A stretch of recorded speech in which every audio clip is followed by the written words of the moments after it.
something on here. Oh yeah. Welcome back to the Late Show on Garage Outdoors. Come on over here, let's talk about today's fishing trip, and we'll go over some of the tips and tricks that led to our success. Now let's take a look at these diagrams of these earth dams. Earlier today we were fishing right on top of this earth dam, and the reason why we were fishing on top of this earth dam is, if you notice right below the water line, this earth dam, all this structure right here, all these are giant boulders. All this extends all the way out here. So the fish, they like to hang out around here because of all this structure right here. And what happens is, all the predatory fish, they'll drive all the bait fish up against this dam right here, push them up, and then chase the bait fish and eat the bait fish. So that's why I was fishing up here. And that's also another reason why you saw all those boats lined up along this dam. Now back in the day, this used to be Navionics, but I'm guessing Garmin bought out Navionics. But what I like doing when I'm fishing a new body of water is just coming to these maps and looking at the topography. So we're gonna go ahead and just zoom in to where we're fishing at, and I'll show you what I'm talking about. So you're just gonna come in here and find the body of water that you're fishing. All right, so now we're zoomed in a little bit more. We're fishing Fort Phantom Lake. This lake is in Texas, but once you start zooming in, you can kind of see like the charts right here. So all these lines right here, basically telling you the depth. So we were fishing right along the dam up here. So up here, here's the dam. Let's go ahead and zoom in. You know, see how much it changes. So we were fishing around here. I'm gonna zoom in some more. Well, that's the max it's gonna zoom in, but you can kind of see that on this chart right here.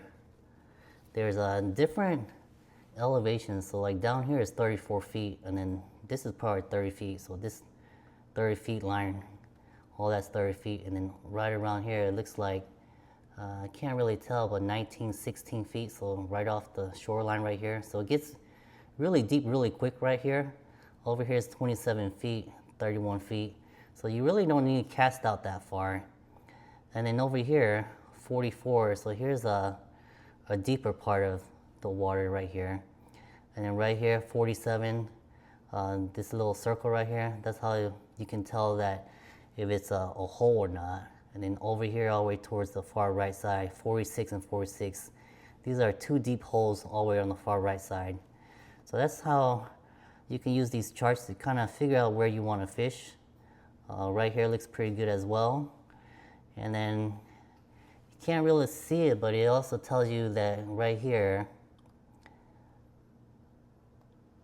there is flooded timber as well too. So that's what I like doing when I'm fishing an unfamiliar body of water. I like coming to this website and then just looking at the chartography and seeing where is a good spot to fish. So let's go ahead and head on back into garage and do a gear check. Now here's the bait that we were using earlier. This is Sea Wave calamari. So you can get this at any grocery store if they sell seafood. I found this in the frozen food aisle. And this is the shrimp we were using, just store-bought shrimp. I always make sure to get the uncooked kind, because the cooked kind seems like once you cook it, or if it's pre-cooked, it seems to get all of that flavor out, and all that flavor just disappears. So I always get the raw, uncooked kind. So this is what we're using for bait. And the reason why I'm using this is because those hybrid striped bass is a cross between the white bass and striped bass. So the striped bass is actually a seagoing fish that swims up the river. So these striped bass, they're used to eating shrimp and squid. So that's why I use this. Now let's take a look at the tackle box. This tackle box is really simple. I really didn't bring too much. All I brought was some little hooks for the small kid fishing pole, some egg sinkers, beads. I like using beads, little tape measure, crankbaits. And over here, some more crankbaits and top water lures, some swim baits. I like using fluorocarbon leaders, but not really necessary because this water is so dirty. Good pair of scissors and then some pliers. These were the hooks I was using. I was using these 1/0 circle hooks. Once again, like the barb, twist inwards towards the shank right here. So That's why they call it a circle hook. And with these hooks again, there's no need to like really set the hook because the fish is gonna hook himself once it swims off with bait. And this hook normally hooks the fish in the corner of the lip, so you don't have to worry about gut hooking them if you use these hooks. So that's another reason why I like using these hooks right here. We'll go ahead and take a look at the rods. Now here's these rods right here. This little one, it's a little trout rod, but I like using it for these little freshwater fishing because it makes fishing really fun. This is a 5-foot rod right here. The second one, this is a medium fast action rod. This rod is 7 feet 6 inches long. And then this other one on the top right here, this is an 8-foot rod. This is a medium heavy action rod. So with these reels right here, this is a 3,000 size reel that I'm using on this rod right here. This one, it's a 4,000 size reel. You don't really need a reel this big for freshwater fishing, but this is from my saltwater collection, so I'm just gonna use what I have right now so I don't have to purchase anything new.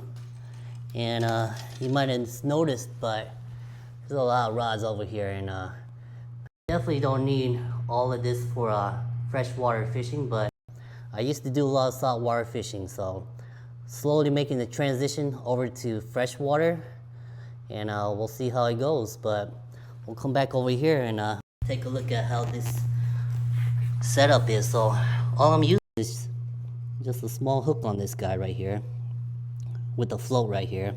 That's all I'm using for this little trout rod.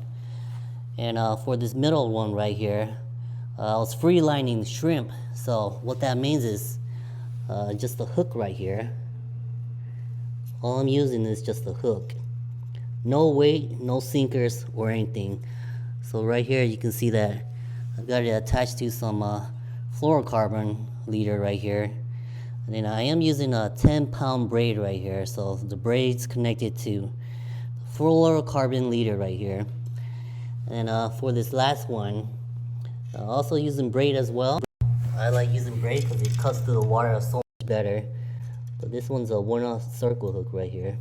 It's also connected to a fluorocarbon leader.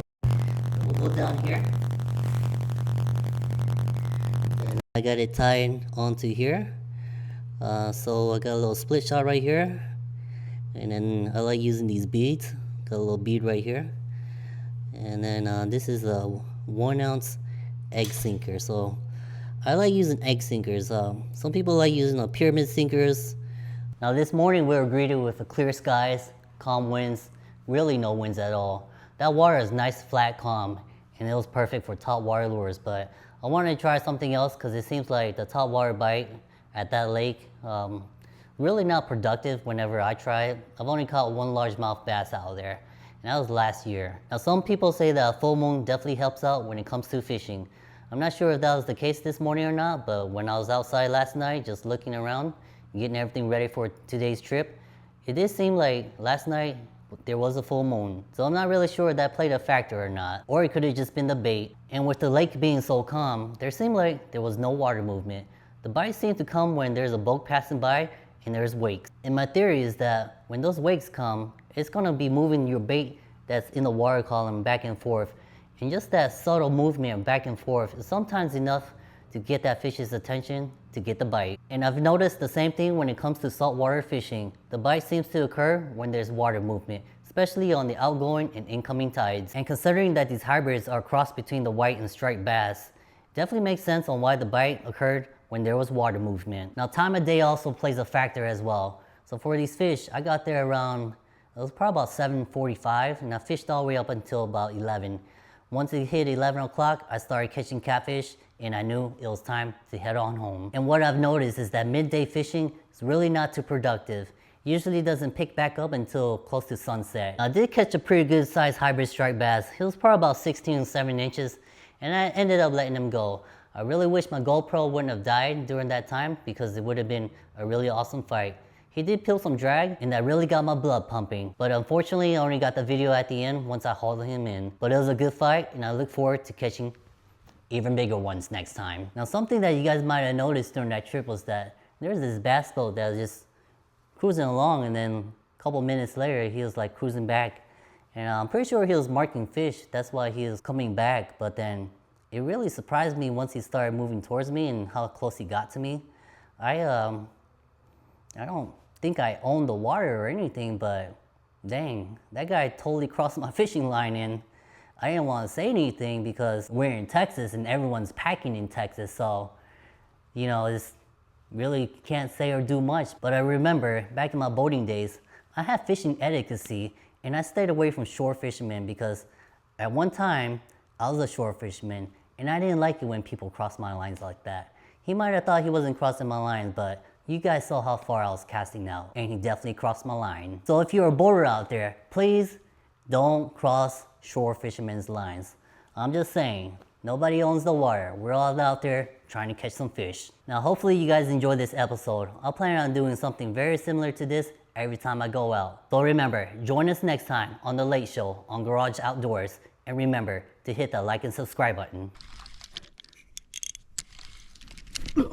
All right, there we go. Ooh, good one. This is a good one. Good one for a little pole. Oh yeah. Let's see what we got right here.